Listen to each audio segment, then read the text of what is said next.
budget qui n'a pas été voté, qui n'a pas été discuté, ils ont décidé de donner, et ce sera une commission qu'on ne connaît pas, qu'on n'a pas identifiée, qui va faire les distributions de l'argent.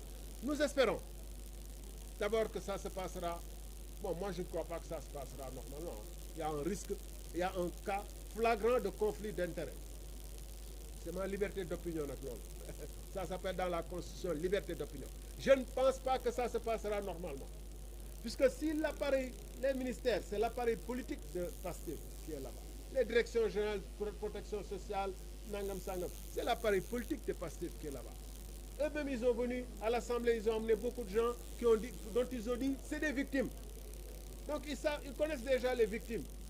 C'est leur appareil qui va distribuer l'argent. C'est un cas de conflit d'intérêts. C'est un parti et ses militants. Alors,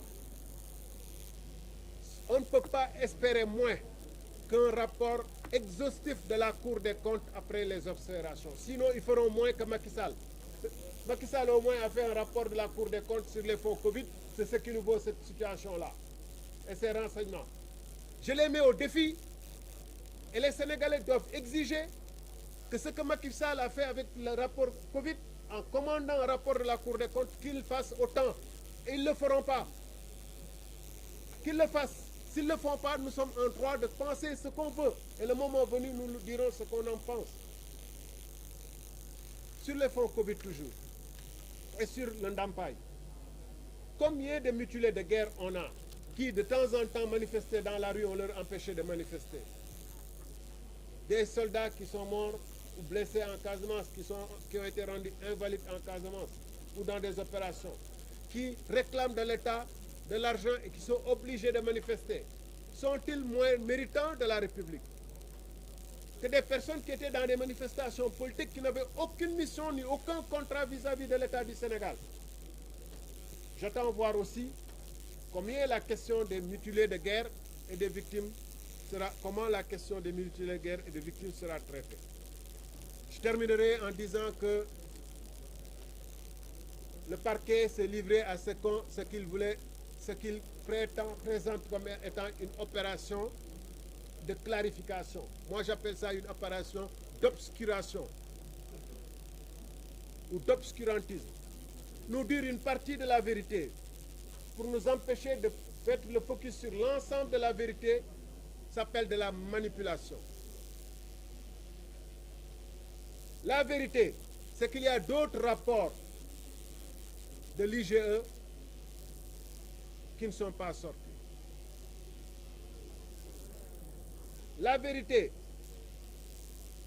c'est qu'il y a d'autres dossiers, comme celui de l'ONAS, de l'ASER, qui doivent être évoqués. La vérité, c'est que dans notre pays, le président, le premier ministre ont dit qu'ils font pression sur la justice et je pense que cette opération de sortie-là était liée à ça. Pourquoi on écrase un petit moustique, qu'il m'excuse de lui parler comme ça sur lui, qui s'appelle Abdou Nguer parce qu'il fait du bruit qui les gêne, qu'on prend toute la République, sur des paroles, flagrant délit le Waradem, parce que tout est clair, il n'y a pas d'enquête à mener sur des paroles.